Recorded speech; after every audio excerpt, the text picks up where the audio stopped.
যদি আগে একটা চিঠি দিয়ে জানিয়ে দিতে বা ফোন করতে, হ্যালো, অমুক দিন ভোরে, না, লাঞ্চ আওয়ারের পর, না, রাতে, গভীর রাতে, তৈরি থেকো, আমি আসছি।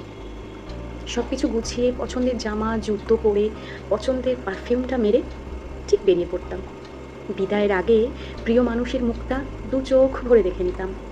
কিন্তু সে আসে চোরের মতো, নিঃশব্দে, লুকিয়ে, চুপিসারে আসে আর একটা আস্ত গোটা মানুষটাকেই নিয়ে চলে যায়।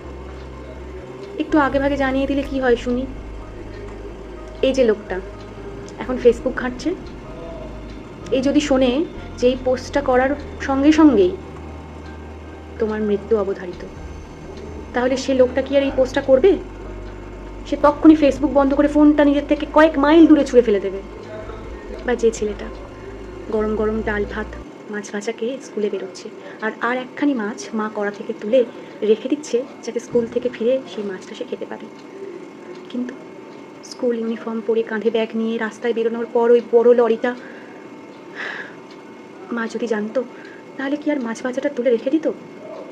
পাতেই দিয়ে দিত, যাতে মন ভরে ছেলেটা মাছ ভাজা খেতে পারত। যে মানুষটার পায়ে সমুদ্রের জল স্পর্শ করলো এই মাত্র, তাকে যদি আগে থেকে জানানো হতো যে সমুদ্রের জলই এক্ষুনি তোমার জীবনকে শেষ করে দেবে, তাহলে হয়তো খানিকক্ষণ সে গভীরভাবে বসে থাকতো, চিন্তা করতো, বা প্রাণ ভরে বাতাস নিত, বা দুঃখে বেদনায় কাতর হয়ে যেত। তাকে জলে নামানোই মুশকিল হতো।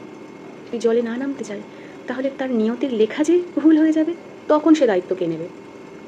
এজন্যই সে খবর দেয় না, এত ঝামেলা এড়িয়ে যাওয়ার জন্যই সে আসে চুপিসারে, প্রাণটা নিয়ে চলে যায়।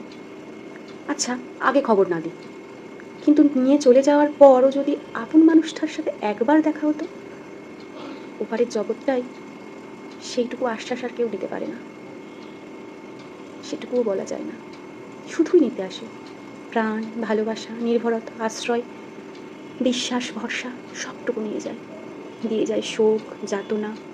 লোকে বলে সময়ের সাথে সাথে নাকি শোক কমে যায়, শুকিয়ে যায়। না, তেমন তো দেখি না। চোখের জল শুকোয়, আপনজনের অকাল মৃত্যু শোক, বুকের ভেতর দগদগে ঘা সারা জীবন রয়ে যায়। শুধু পৃথিবীর লোক আর দেখতে পায় না।